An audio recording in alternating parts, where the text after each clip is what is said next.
Race 5 at Belmont jumps at 3:05. It's the Group 3 Hyperion Stakes over 1,600 metres, and we'll have a look at the most recent performance of Galaxy Star. Lecky searches for the run. Hard starter fourth, 2 lengths behind them, getting and a similar margin. Galaxy Star with Electric Light last. He'll have to pull out all stops on the favourite Vital Silver. Went to Great Shot and is Lecky down on the fence. Galaxy Star winding up outside of Gatting. Vital Silver, Great Shot, Vital Silver. Here she comes, Galaxy Star. She's coming, she lunges.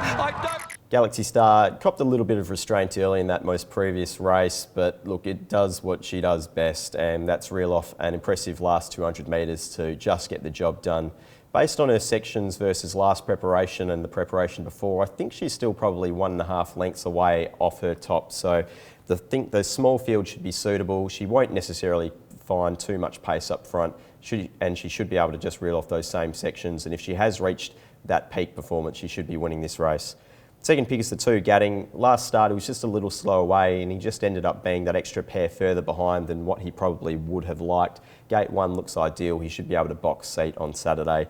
Third pick is the 4, which is Battle Talk. The horse has returned some really good figures just in the last couple of starts and just seems to be finding his groove back at Belmont. I think the map looks ideal for the horse, and he should be able to reel off strong sections, and he's coming into this race with the best last start figure.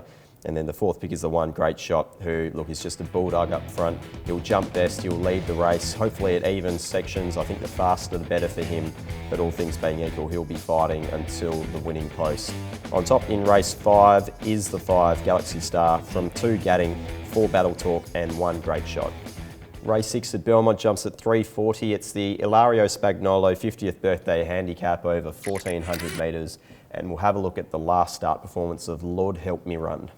On the outside, 2 lengths away then is Pure Magnus, followed then by City Circle. As a party hasn't moved yet, down to the 250 they come. Now she does, shakes up Flirtini. Lord Help Me Run, City Circle are putting in their runs. It's Flirtini, she draws the whip with 100 left to go. From City Circle running to second, Lord Help Me Run comes to the end of his run, but it's all Flirtini, she was too good.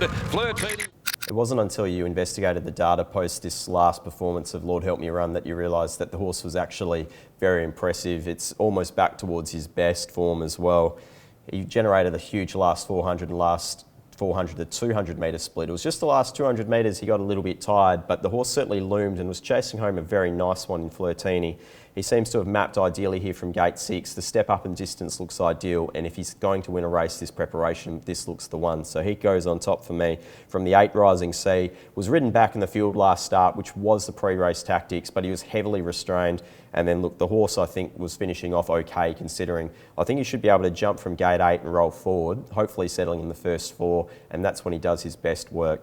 Third pick is the 11, which is Flying Raw. We saw last start, it was just dominant from the box seat. It was a perfect ride from Jason Brown, just peeling off at the right time, just coming around the turn, and was just strong going through the line. Comes into this race with the best last start figure, so I have to take that on notice.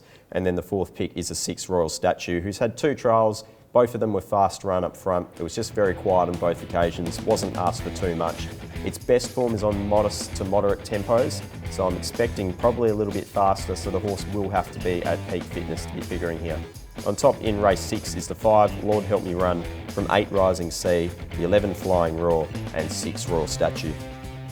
Race 7 at Belmont jumps at 4:10. It's the Crown Perth Handicap over 1,200 metres, and we'll have a look at the most recent performance of Baron Bostock last seen at Belmont. Leader and Quick Reflex dropping right out, homeward bound. They're into the straight. It's Gillespie and now Baron Bostock, which are together. Essential Spice as they drift apart down towards the inside. Fights back 2 lengths behind them, Heron Sand. Baron Bostock on the outside reaches the lead. Essential Spice fights back on the rail. Baron Bostock, Essential Spice coming back tooth and nail. Baron Bostock, Essential Spice went to it. There's little between. Baron Bostock was the horse that defeated Essential Spice, so I'm following both of those horses coming out of that big tempo.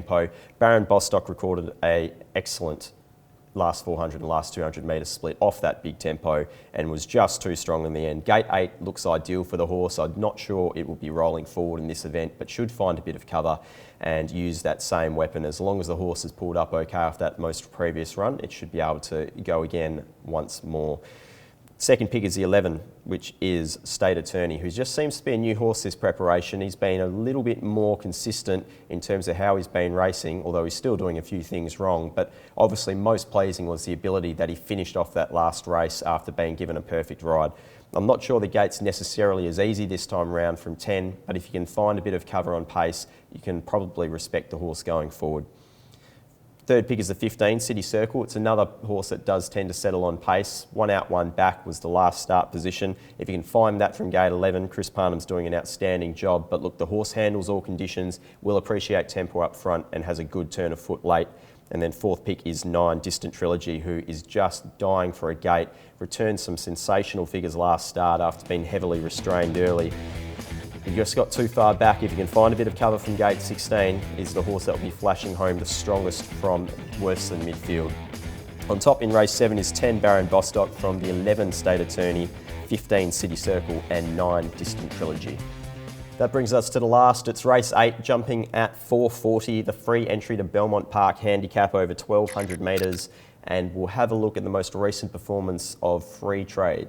Behind them is Prevailing Winds, being followed by Fine Scent. Don't Fuss beginning its run down the outside. Leading Girl switching back towards the rail as Free Trade surges to the lead with 150 to go. Free Trade clear. Leading Girl down near the inside, but Free Trade's got their measure at the moment. Free Trade in front. Leading Girl coming late. Free Trade been leading. It's worth noting that Free Trade is the second emergency, but also worth noting that Chris Parnham has already elected to take the ride. So I think that's a good push. We saw the horse last start jump well, was ridden with intent by Kira Yule, settled outside the breeze, and then was strong late, defeating Leading Girl, who's obviously gone on to record a subsequent win. So for me, it's a strong form race. The horse seems to be improving with every start, and if you can find a bit of luck from that wide barrier, it should be very strong late.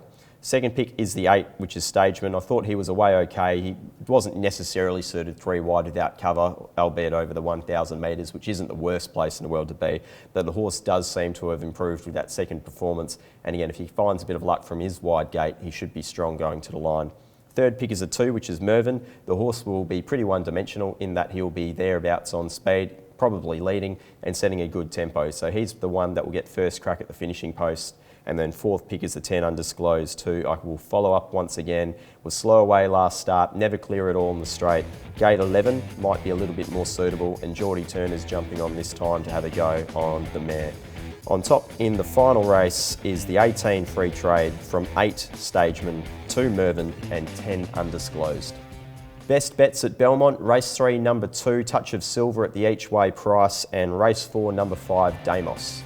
That's all for us here at Perth Racing. If you'd like to keep in touch, have a look at our website or social media.